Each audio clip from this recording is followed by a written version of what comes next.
శ్రీ వెంకటేశ్వర స్వామి యొక్క ఆశీస్సుల కొరకు నేను కుటుంబ సభ్యులు స్నేహితులతో కలిసి ఇక్కడికి రావడం జరిగింది.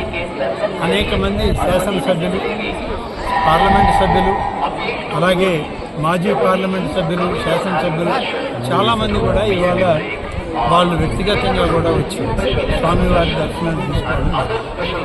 ముఖ్యంగా ఇవాళ ఆ దేవదేవుని మేము ప్రార్థించేది ఈ రాష్ట్రానికి సంపూర్ణమైన సహాయ సహకారాలు ముఖ్యమంత్రి గారికి, ఈ రాష్ట్రంలో ఉన్నటువంటి ప్రభుత్వానికి ఆయన ఆశీస్సులు కావాలి.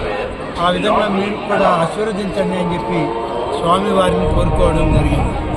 ప్రకృతి వైపరీత్యాల వల్ల ఇవాళ రాష్ట్రం ఒక భాగం అంతా కూడా అతలాకుతలమై కనీసం 10 రోజుల పాటు ఆహారం నిలువ నీడలేని పరిస్థితుల్లో ప్రజలు చాలామంది, కోట్లాది మంది నిలిచిపోవడం జరిగింది. ముఖ్యమంత్రి గారి పట్టుదల, కృషి, వారితోటి అనేక మంది ప్రభుత్వంలో ఉన్నటువంటి ప్రజాప్రతినిధులు, అధికారులు అందరూ సమన్వయంతో పార్టీలు, పార్టీ నాయకత్వాలు కూడా కలిసి పనిచేశాయి. ఇవాళ ఒక మంచి వాతావరణాన్ని ఈ రాష్ట్రంలో తీసుకురావడం జరిగింది.